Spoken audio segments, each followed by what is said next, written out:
Hello everyone. Here I'm discussing important questions, MCQs, assertion based reasons, filling the blanks, true false, statement based question of last year exams papers from Sandeep Garg book, Dhanpat Rai Publications. ये first chapter का important filling the blanks था जो CBSE 2020 में आया था. Indian economy on the eve of independence chapter में से क्या था ये? Dash is one of the main positive contribution made by British in India, that is railways. इसके बाद मैचिंग आया था. मैचिंग था कि कौन सा इनकरेक्ट पेयर है. सेकेंड इनकरेक्ट है क्योंकि टिस्को 1907 में आई थी, बाकी तीनों ठीक हैं. इसके बाद MCQs हैं. MCQ था ये देखो, identify the statement which is true in context of demographic condition of India during British rule. High birth rate था, ठीक है. विच of the following is not true about foreign trade during the colonial rule. India suffered from large trade deficit. Not true. हमारी trading नहीं थी तो deficit कहाँ से होना था, इसलिए ये गलत है. On the of of independence India's demographic condition was characterised by which of the following statement. कौन सी स्टेटमेंट आपको इंडिया की डेमोग्राफिक कंडीशन बता रही है? लिटरेसी रेट भी लो था, मोर्टेलिटी रेट बहुत ज़्यादा था, एक्सपेक्टेंसी भी लो थी. ये तीनों इंपॉर्टेंट फीचर हैं डेमोग्राफिक के. This is a correct statement. Clear. इसके बाद 22 था, देखो, dash sector played an pro dominant role. Important role किसने प्ले करा था ऑक्यूपेशन ने? एग्रीकल्चर ने. क्लियर. ये इंपॉर्टेंट इसके MCQ थे और भी हैं. Next one is under the British rule commercialisation of agriculture resulted in shifting of agriculture production form. Commercialisation agriculture किस में शिफ्ट हुई थी? फूड से कैश में. पहले हम फूड पे डिपेंड थे, ठीक. नेक्स्ट इंपॉर्टेंट है, identify the incorrect statement. Incorrect statement इसकी ए ऑप्शन है, that is restrictive policies of commodity production trade and tariff pursued by colonial government adversely affect the structure composition and volume of Indian trade. ये बिल्कुल सही statement है क्योंकि उनकी जो tariff policies थी तो वो डिस्क्रिमिनेटरी थी, डबल फोल्ड थी, जिसने इंडिया के फॉरेन ट्रेड को ख़त्म कर दिया था. ठीक है जी. नेक्स्ट है, नेक्स्ट हमें आया था identify which of the following statement is correct. Correct क्या थी? India generated large export surplus during the British rule. ये बिल्कुल ट्रू है क्योंकि उस टाइम पे वो यहाँ से गुड्स बहुत ज़्यादा लेके जाते थे, इसलिए हमारे पास एक्सपोर्ट का सरप्लस बहुत ज़्यादा था, यानी कि प्रॉफिट था, बट वो इंडिया के लिए यूज़ नहीं करते थे क्योंकि कॉलोनियल रूल था. During the second half of 19th century, cotton textile mainly dominated by Indian entrepreneurs was located mainly कहाँ था? महाराष्ट्र में. नेक्स्ट है, कौन सी फॉल्स स्टेटमेंट है इंडिया के फॉरेन ट्रेड के regarding? Import of germs and pearls from Britain. ये तो हम कुछ भी इम्पोर्ट नहीं करते थे, अगर हमें ज़रूरत पड़ती थी तो कैपिटल गुड्स यानी कि मशीनरी वगैरह का इम्पोर्ट होता था, ठीक है, या बेसिक नीड्स की गुड्स का. From the following identify the incorrect statement. किसके रिगार्डिंग इनकरेक्ट है? India's pre independence occupational structure. हमारी industrial sector was grew at faster rate than the agriculture. सबसे उस टाइम पे सबसे ज़्यादा जो ग्रोइंग सेक्टर था वो कौन सा था? एग्रीकल्चर. सेकेंड स्टेटमेंट इसकी फॉल्स है. इसके बाद था which of the following statement is not true about demographic condition. Demographic condition के बारे में क्या है? देखो, थर्ड है, life expectancy was too high. ठीक है जी. लिटरेसी भी कम थी. सेकेंड स्टेज पे था, ये भी ट्रू है. इन्फेंट मोर्टेलिटी रेट बहुत ज़्यादा था. एक ही रहेगी स्टेटमेंट कौन सी? कि life expectancy was too high, बहुत कम थी उस टाइम पे क्योंकि मेडिकल फैसिलिटीज़ नहीं थी. कॉलोनियल पीरियड में जो नेशनल इनकम के एस्टिमेट्स थे और पर कैपिटा इनकम के थे, जिसने सबसे इंपॉर्टेंट कॉन्ट्रीब्यूशन दी वो कौन था? VKRV राव. VKRV राव. ठीक है, क्लियर. नेक्स्ट, ये असर्शन था, दोबारा बताती हूँ, कि इंडिया को sound industrial based British rule में डेवलप नहीं हुआ था. यानी कि इंडिया का इंडस्ट्रियल सेक्टर क्या था? बहुत पुअर कंडीशन में. क्यों था? क्योंकि ब्रिटिशर्स ने रिस्ट्रिक्टिव ट्रेड पॉलिसीज फॉलो कर रखी थी. इसने रीज़न में बोला है कि उससे इंडियन हैंडीक्राफ्ट राइज हुई थी. राइज नहीं हुई थी, फॉल हुई थी. इसलिए असर्शन ट्रू है. रीज़न क्या है? फॉल है. ठीक है जी. नेक्स्ट है statement based question. Statement based थे, India has been an important trading nation since ancient time. ये स्टेटमेंट 1 है. British government established a monopoly control of India. Both are true. ये बिल्कुल सही है. इंडिया एंशियंट टाइम में trading nation थी क्योंकि इसकी handicraft industry world wide famous थी, पर क्या करा, जब भी कॉलोनियल रूल आया उन्होंने मोनोपोली क्रिएट कर ली और फॉरेन ट्रेड को रिस्ट्रिक्ट कर दिया। ठीक है, अब नेक्स्ट क्या है, नेक्स्ट भी स्टेटमेंट, 4 स्टेटमेंट क्वेश्चन है इसके जो 21 22 में आए हैं, 23 में भी एक आया है। देखो ध्यान से, अच्छी तरह पढ़ना इनको, अगर आप यही सारे कर लोगे ना तब भी आपकी तैयारी हो जाएगी। स्टेटमेंट 1 है next, agriculture productivity was very low during the British rule. True. In absolute terms there was a growth in agriculture sector due to expansion of aggregate area under cultivation. ये दोनों स्टेटमेंट्स ट्रू हैं। British rule में हमारी agriculture activity बहुत कम थी, पर हमारी एग्रीकल्चर की ग्रोथ अच्छी थी क्योंकि हमारे पास जो लैंड थी वो एक्सपैंड थी कल्टीवेशन के लिए। ठीक है जी, नेक्स्ट है, zamindari was introduce by British to ensure proper control over revenue system. Zamindar was given full freedom. First तो ट्रू है, सेकेंड वॉज फॉल्स। ठीक है जी, उनको फ्रीडम थोड़ा थी, उनसे वो क्या लेते थे, लगान लेते थे, थोड़ा बहुत पैसा वो टेलर्स को देते थे, बाकी सारा ब्रिटिश को जाता था, ब्रिटिशर्स को। नेक्स्ट है, commercialisation of agriculture under British rules were responsible for frequent feminism between 1875 and 1900। During British rule India began to export food grain. ये दोनों स्टेटमेंट्स ट्रू हैं।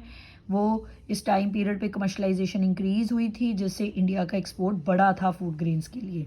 All these are statement MCQ matching. ठीक है, अब है very short question जो paper में आया था, ये हमें वो भी आया था, फिलिंग द ब्लैंक्स में भी था, सॉरी MCQ में था ये, कि कौन सा ऐसा प्रोमिनेंट इकोनॉमिस्ट है जिसने इंडिया की नेशनल इनकम को बूस्ट करा था, उस टॉपिक को बढ़ाया था, VKRV राव। इसके बाद आया था ये 2020 में आए हुए हैं दोनों क्वेश्चन। लाइफ एक्सपेक्टेंसी क्या होती है, average number of year for which people are expected to live, कितनी देर तक बंदा जिएगा।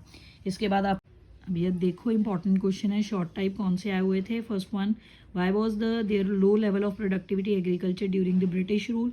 ये 2020 में आया था। अब इसका आंसर क्या है, या इसका ये बन के आ सकता है, discuss any 2 causes of India's agriculture stagnation during the colonial period. हमारी मतलब एग्रीकल्चर की क्या कंडीशन थी कॉलोनियल पीरियड में।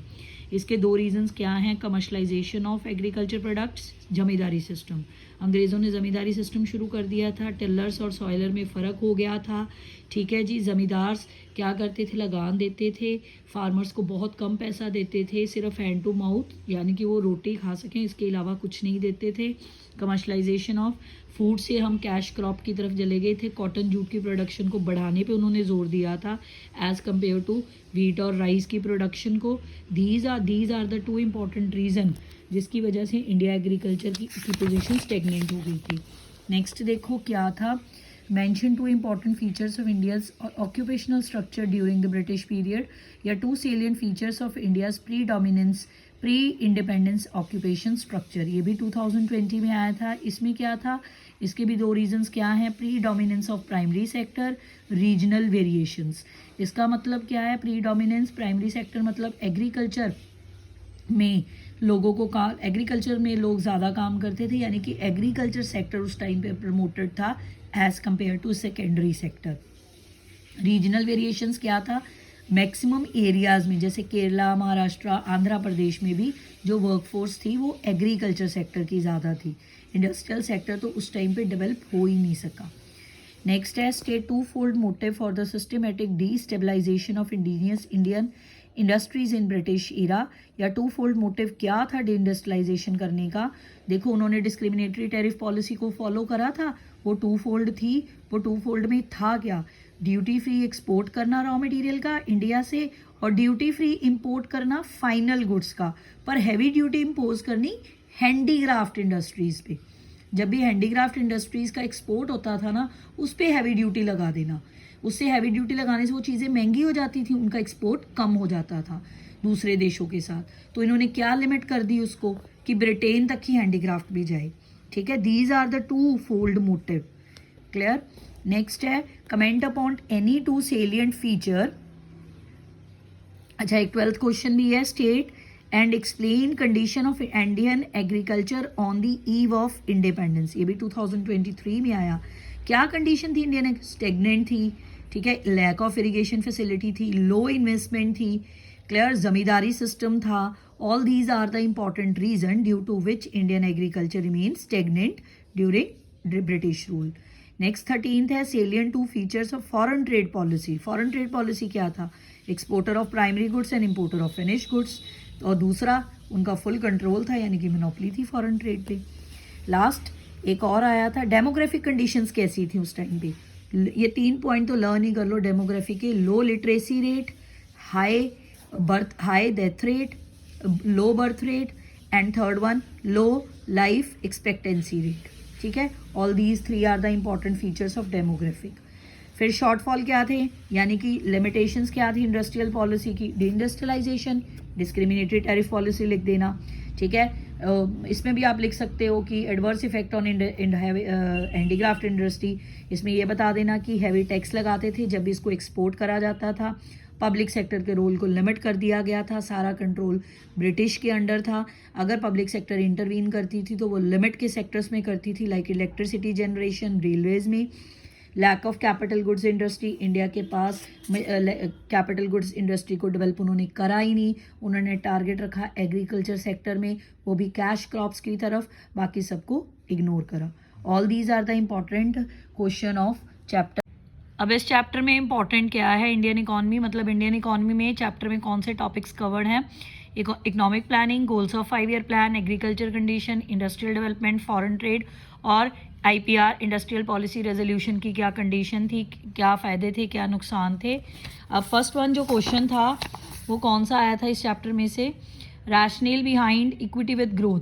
हमारे 5 ईयर प्लान जो लॉन्ग टर्म प्लान से गवर्नमेंट ने शुरू करे, उसमें मेन ऑब्जेक्टिव था कि इकॉनमी में इक्विटी आए, पर इक्विटी आने के साथ साथ ग्रोथ भी आए. ठीक है, ग्रोथ का मतलब था कि इकोनॉमी की जीडीपी इंक्रीज़ हो.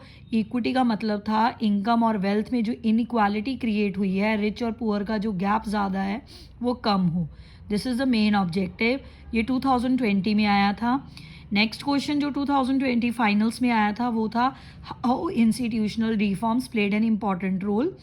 या इसके भी एक और क्वेश्चन बनता है, briefly the rational behind implementation of land reforms in the post independence era. अब कौन कौन से रिफॉर्म थे? जैसे लैंड सीलिंग थी, जमींदारी सिस्टम था. ठीक है, जमींदार सिस्टम की ख़त्म किया गया था, जमींदार सिस्टम को ख़त्म किया गया था. जो इसका फर्स्ट क्वेश्चन था वो था इक्विटी विद ग्रोथ. ठीक है, सेकंड क्वेश्चन था इंस्टीट्यूशनल रिफॉर्म्स. जो इंस्टीट्यूशनल रिफॉर्म्स थे वो कौन से थे जो गवर्नमेंट ने स्टेप्स लिए थे? लैंड सीलिंग थी, इंटरमीडिएरीज को रिमूव किया गया था.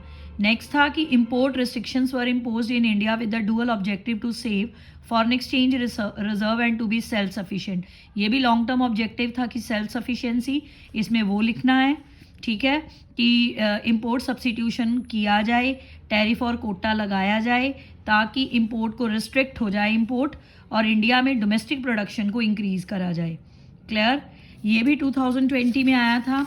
जो नेक्स्ट इंपॉर्टेंट क्वेश्चन है वो था does modernisation as a planning objective create contraction in the light of employment generation explain.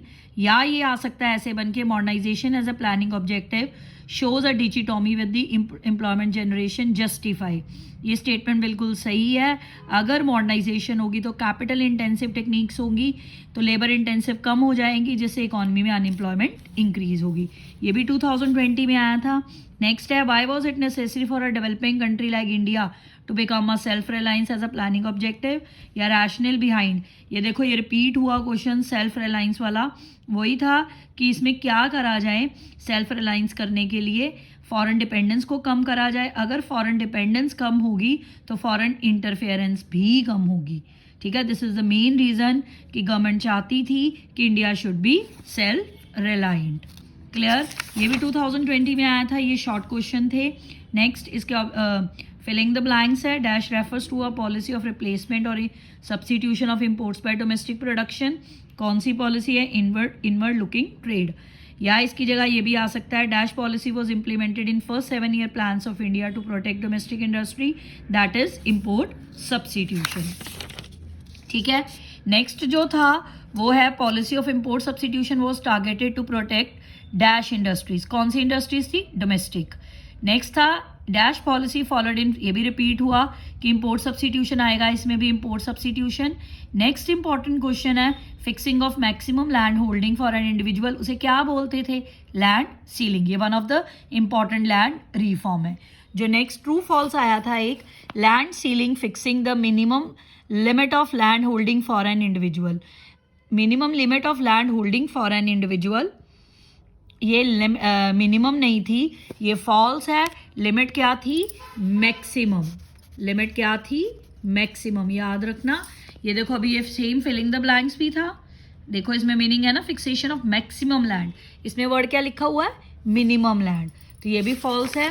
Next इसमें एमसीक्यू आए थे. फर्स्ट वन एमसीक्यू था जो 2021-22 में आया. After independence in order to bring equity in agriculture land reform, कौन सी policy थी? ठीक है, both first and second. Zamindar system को खत्म करा गया था और लैंड सीलिंग करा गया था. ठीक, ये 2021 में आया था. नेक्स्ट जो 2023 में आया, dash economy resources are owned and operated by both public, that is mixed economy, ये आया था. नेक्स्ट है structural composition refers to the number of people engaged in different sectors, ये 21-22 में आया था. स्ट्रक्चरल कॉम्पोजिशन क्या होती है? डिफरेंट सेक्टर के एम्प्लॉयड पीपल. क्लियर. जो नेक्स्ट था वो था arrange the following events in chronological order, date wise इसको अरेंज करो. इसका आंसर है 4th D. थर्ड था यानी कि पहले सबसे पहले प्लानिंग कमीशन आई 50 में, देखो साल लिखे हुए हैं तो सीधा ही क्लियर है. फिर आए 51, 55, फिर 2015. रिमेंबर इट, अगर नहीं भी साल लिखे तो सबसे पहले प्लानिंग कमीशन आई, फिर 5 ईयर प्लान्स आए थे, फिर काव कमेटी आई थी, फिर नीति आयोग आया था. क्लियर है. अब नेक्स्ट जो था वो था dash was the objective of import substitution policy in India, क्या मेन पर्पस था? डोमेस्टिक इंडस्ट्रीज को प्रोटेक्ट करना. ये भी 2021-22 में आया था. नेक्स्ट है identify which of the following is not an advantage of green revolution, कौन सा एडवांटेज नहीं था? 4th one, increase in the price of food grains, ये भी 21-22 का क्वेश्चन है. नेक्स्ट भी दोनों 21-22 के हैं. कौन था architect of Indian economic planning? PC महल नोबिस, याद रखना ये बहुत इंपॉर्टेंट है. नेक्स्ट है कौन सी स्टेटमेंट करेक्ट है? ठीक है, पब्लिक और प्राइवेट सेक्टर दोनों की एग्जिस्टेंस होना, दैट इज मिक्स्ड इकोनॉमी, ये भी MCQ था. नेक्स्ट MCQ जो 21-22 में आया था,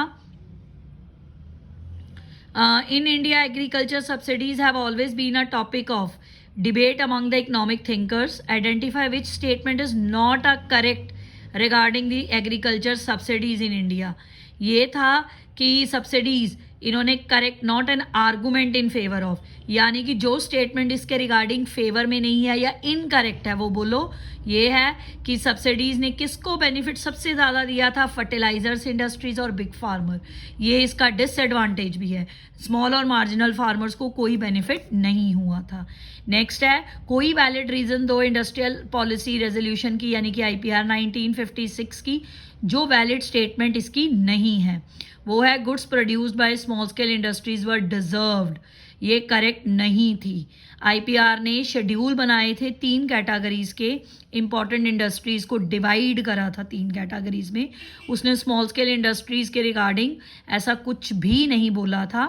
ठीक है, IPR में. नेक्स्ट है the shackles of agriculture during the colonial rule war permanently broken by green revolution resulted from the application of, जो नेक्स्ट था shackles of agriculture during the colonial rule were permanently broken by green revolution resulted from the application of.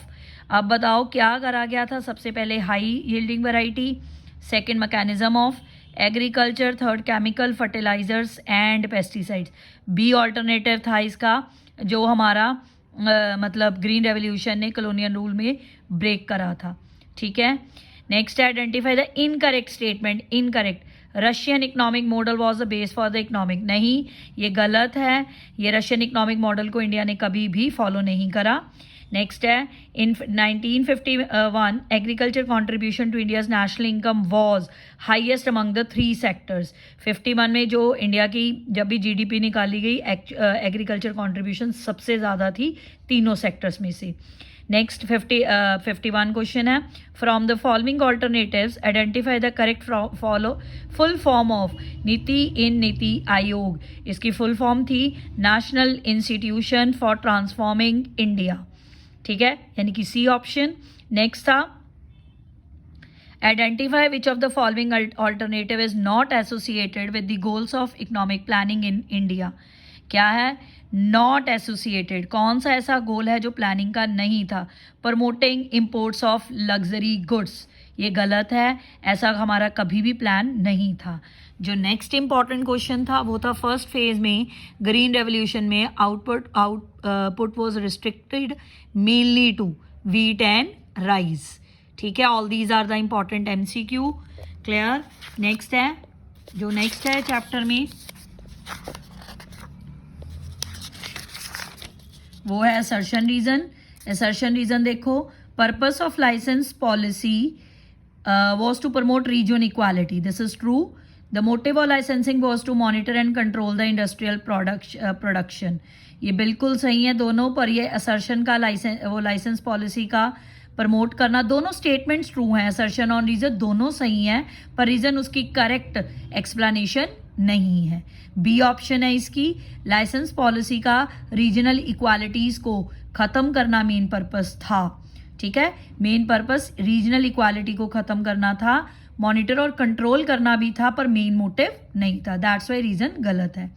Next है, post independence public sector was given a prominent role due to requirement of huge investment in the secondary sector. Next है, industrial sector is a backbone of an economy. देखो, public sector ही important role play करता था after independence, क्योंकि big push चाहिए था economy में industrial sector को इम्प्रूव करने के लिए। प्राइवेट सेक्टर ऐसा नहीं कर सकता था। ये क्यों ज़रूरी था पब्लिक सेक्टर का इंपॉर्टेंट रोल? क्योंकि इंडस्ट्रियल सेक्टर मेन कंट्रीब्यूशन रखता था जीडीपी में, बैकबोन था इकोनॉमी की। Both are correct and correct explanation, reason भी करेक्ट एक्सप्लेनेशन है असर्शन की, इसकी ए ऑप्शन है, ठीक है। और ये असर्शन रीजन थे इसके। नेक्स्ट स्टेटमेंट बेस्ड क्वेश्चन भी आया था 2021 में, था objective of modernisation has helped in setting up of various technological oriented industries. Modernization refers to change in technology along with positive change in social outlook of people. देखो, main objective तो था ही कि modernisation आए। Modernisation आने के साथ साथ अगर टेक्नोलॉजी चेंज हो रही है तो लोगों की सोच भी बदलनी चाहिए थी, उसे बोलते हैं सोशल आउटलुक, ठीक है। इसलिए ये भी स्टेटमेंट ट्रू थी। नेक्स्ट था Indian planners gave more importance to public sector, real true. IPR 1956 leading role था जी, बोथ आर करेक्ट, क्लियर, ये भी करेक्ट है। नेक्स्ट है, modernisation refers to the use of new technology only to enhance the productivity in economy. Women must be given equal opportunity at work place. Statement 2 सही है, modernisation ने सिर्फ new technology नहीं outlook पे भी जोर दिया था लोगों की, इसलिए स्टेटमेंट 2 सही है, स्टेटमेंट 1 फॉल्स है। नेक्स्ट शॉर्ट क्वेश्चन थे। शॉर्ट क्वेश्चन कौन सा था? Mixed economy. मिक्स्ड वो इकोनॉमी जिसमें पब्लिक और private sector important role play करते हैं। India is a mixed economy. Basic goals of Indian development which serve as a guiding principle of Indian planning. अपने basic goal थे 4, growth, modernisation, self reliance, equity, ठीक है। 4 goals कौन से थे 5 year plans के, वो लिखने हैं, लॉन्ग टर्म थे by nature, clear. Next important question था सब्सिडी क्या होती है। सब्सिडी एक फाइनेंशियल असिस्टेंस है जो गवर्नमेंट देती है प्रोड्यूसर्स को अपने ऑब्जेक्टिव्स पूरे करने के लिए। ग्रीन रेवोल्यूशन क्या था? To increase the productivity of food grains by using HYV seeds. HYV seeds को याद रखना मिरेकल सीड्स भी कहते हैं। नेक्स्ट है शॉर्ट क्वेश्चन था एक, discuss briefly the rational behind choosing modernisation as a planning objective for Indian economy. क्यों चूज करा गया था? टू इंक्रीज प्रोडक्टिविटी, to increase GDP. All these are the important reasons. That's why modernization planning objective था, planning objective का part था। इससे क्या होगा? मॉडर्नाइजेशन से टेक्नोलॉजी चेंज होगी, टेक्नोलॉजी से प्रोडक्शन बढ़ेगी, तो प्रोडक्टिविटी साइमल्टेनियसली इंक्रीज होगी, पर कैपिटा इनकम इंक्रीज होगी, ठीक है। दैट्स वाई इकोनॉमी में GDP इंक्रीज होगी, क्लियर। नेक्स्ट इंपॉर्टेंट क्वेश्चन था, discuss any 2 merits and demerits of green revolution. Merits इसकी बफर स्टॉक, मार्केटेबल सरप्लस। समझते हो ये क्या होता है, बफर स्टॉक क्या होता है। अब देखो अपना सेल्फ कंजम्पशन निकालने के बाद ग्रीन रेवोल्यूशन से क्या था, प्रोडक्टिविटी बहुत इंक्रीज हो गई थी, तो सरप्लस बच जाता था फार्मर्स के पास मार्केट में सेल करने के लिए, उसे बोलते थे मार्केटेबल सरप्लस। और सेल करने के बाद भी कुछ अगर बच जाता था तो गवर्नमेंट खरीद लेती है फॉर फ्यूचर कंटिजेंसीज, उसे बोलते हैं बफर स्टॉक। डीमेरिट्स क्या थी, पेस्ट अटैक और वाइडन गैप, रिच पुअर का गैप बहुत बढ़ गया था। ग्रीन रेवोल्यूशन की सीड्स बहुत एक्सपेंसिव थे जो सिर्फ और बिग फार्मर्स अफोर्ड कर सकते थे, इसलिए रिच और पुअर फार्मर्स का गैप इंक्रीज हो गया। पेस्ट वो इंसेक्टिसाइड्स होते हैं, इंसेक्ट्स होते हैं। अगर अब HY सीड्स अगर हम यूज़ करते हैं, ठीक है, तो क्या होता है, पेस्ट का अटैक होता है, उसे प्रोटेक्ट करने के लिए पेस्टिसाइड्स यूज़ करने पड़ते हैं जिनका नेगेटिवली इम्पैक्ट था हेल्थ पर। ये 2 इंपॉर्टेंट उसकी डीमेरिट्स थी। नेक्स्ट था कि इंपोर्ट सब्स्टिट्यूशन क्या है। इंपोर्ट सब्स्टिट्यूशन है कि डोमेस्टिक प्रोडक्शन को इंक्रीज़ करो। इससे हमने अपनी डोमेस्टिक इंडस्ट्रीज कैसे प्रोटेक्ट करी, गवर्नमेंट ने 2 टूल्स यूज़ करे, टैरिफ और कोटा। टैरिफ मतलब टैक्सेशन, टैक्स बढ़ा दिया इंपोर्ट गुड्स पर। कोटा मतलब प्रोड्यूसर्स का कोटा फिक्स कर दिया कि how much they can import the goods from outside country, fixation of limit थी। नेक्स्ट है, explain the need and types of land reforms implemented in agriculture sectors. कौन कौन से रिफॉर्म्स थे, क्यों ज़रूरत पड़ी हमें अपना रिफॉर्म्स करने के लिए, क्योंकि हमारी economy due to colonial rule agriculture sector क्या हो गया था, स्टेगनेंट हो गया था। स्टेगनेंट होने की वजह से GDP गिर गई थी, एग्रीकल्चर इग्नोर हो गया था, दैट्स वाई रिफॉर्म्स की ज़रूरत थी। कौन कौन से गवर्नमेंट ने रिफॉर्म्स करे, इंटरमीडिएरीज को रिमूव करा, लैंड सीलिंग लगाई, फिक्सेशन कर दी लैंड की मैक्सिमम लिमिट एक इंडिविजुअल के पास कितनी होनी चाहिए, ठीक है। नेक्स्ट, लाइसेंस राज क्या था IPR के अंडर। IPR के अंडर लाइसेंस राज था कि प्राइवेट सेक्टर लाइसेंस, कुछ इंडस्ट्रीज के लिए लाइसेंस फिक्स कर दिया गवर्नमेंट ने, दैट इज लाइसेंस राज। इसको क्यों, क्या रीजंस था लाइसेंस लगाने का, ये था रीजनल इक्वालिटी, ताकि इंडस्ट्रीज को रूरल सेक्टर में डेवलप किया जाए, जिससे रूरल सेक्टर भी अर्बनाइज्ड हो सकें, ठीक है, वहाँ पे फैसिलिटीज़ प्रोवाइड हो सके लोगों को। दैट्स वाई गवर्नमेंट ने लाइसेंस राज शुरू करा रीजनल इक्वालिटी के लिए। दूसरा, प्राइवेट सेक्टर पर कंट्रोल रहे, ठीक है, पब्लिक सेक्टर ही इंपॉर्टेंट रोल प्ले करे। अगर प्राइवेट सेक्टर आता है तो प्रॉफिट मैक्सिमाइजेशन मेन ऑब्जेक्टिव हो जाएगा, सोशल वेलफेयर इग्नोर हो जाएगा। दैट्स वाई लाइसेंस राज था IPR के अंडर। नेक्स्ट इंपॉर्टेंट क्वेश्चन है short, the debate over farm subsidies in India is enlarge in different platforms, discuss any 2 arguments in favour of continuing farm subsidies. देखो क्या था कि favour में बोलना है आपने, यानी कि सब्सिडी क्या है, financial assistance given by government to poor farmers. अब इसके बेनिफिट्स क्या है, रिच पुअर का गैप कम होता है, अगर गवर्नमेंट सब्सिडी अलाउ करती है तो फार्मर्स को सीड्स पेस्टिसाइड्स सस्ते पड़ेंगे, दे कैन अफोर्ड देम, ठीक है, जिससे वो भी प्रोडक्शन कर सकेंगे, ठीक, तो दैट्स वाई ये रिड्यूस करेगा gap between rich and poor farmer. Next, poverty reduce करेगा, ऐसे फार्मर्स को काम मिलेगा तो पॉवर्टी रिड्यूस होगी। नेक्स्ट है, पब्लिक सेक्टर क्यों इंडस्ट्रियल डेवलपमेंट में एक इंपॉर्टेंट रोल प्ले करता है। पहला, सोशल वेलफेयर, अगर प्राइवेट सेक्टर रोल प्ले करेगा तो प्रॉफिट मैक्सिमाइजेशन मेन ऑब्जेक्टिव होगा, अगर पब्लिक सेक्टर करेगा तो सोशल वेलफेयर होगा, ठीक है जी। नेक्स्ट, मार्केट में जो प्राइवेट सेक्टर है उसका साइज लिमिटेड है, अगर इंडस्ट्रीज को इम्प्रूव करना है उसके लिए इन्वेस्टमेंट चाहिए तो वो सिर्फ पब्लिक सेक्टर कर सकता है। नेक्स्ट, ये भी देखो, ये भी रिलेटेड हो गया, शॉर्टेज ऑफ कैपिटल, ठीक है जी। नेक्स्ट है, debate over farm subsidies is enlarged at different platform, discuss any 2 arguments against. पहले आप अपने ऊपर क्या बोल रहे हैं, फेवर में, अब है अगेंस्ट। देखो, अगर गवर्नमेंट कॉन्टिन्यूसली सब्सिडीज देती है तो गवर्नमेंट का क्या है, फिस्कल बर्डन बढ़ जाता है। फिस्कल बर्डन समझते हो, गवर्नमेंट के एक्सपेंसेस इंक्रीज हो जाते हैं, रिसिप्ट्स कम हो जाती हैं, उसे बोलते हैं फिस्कल डेफिसिट। नेक्स्ट, जो ये सब्सिडीज़ का मेन बेनिफिट था ना, वो स्मॉल और मार्जिनल फार्मर तक पहुंच ही नहीं सका, इसका बेनिफिट किसने लिया, बिग फार्मर्स ने। These are the 2 disadvantages. ये short question, all these are the important question of Indian economy 1950-90 से। ये 2 चैप्टर के क्वेश्चन है इस वीडियो में, प्लीज़ इसे ध्यान से करना, फाइनल एग्जाम के पॉइंट ऑफ व्यू से बहुत इंपॉर्टेंट है। मैंने इस वीडियो में सारे MCQ assertion reason, statement based question, filling the blanks, short question, long question,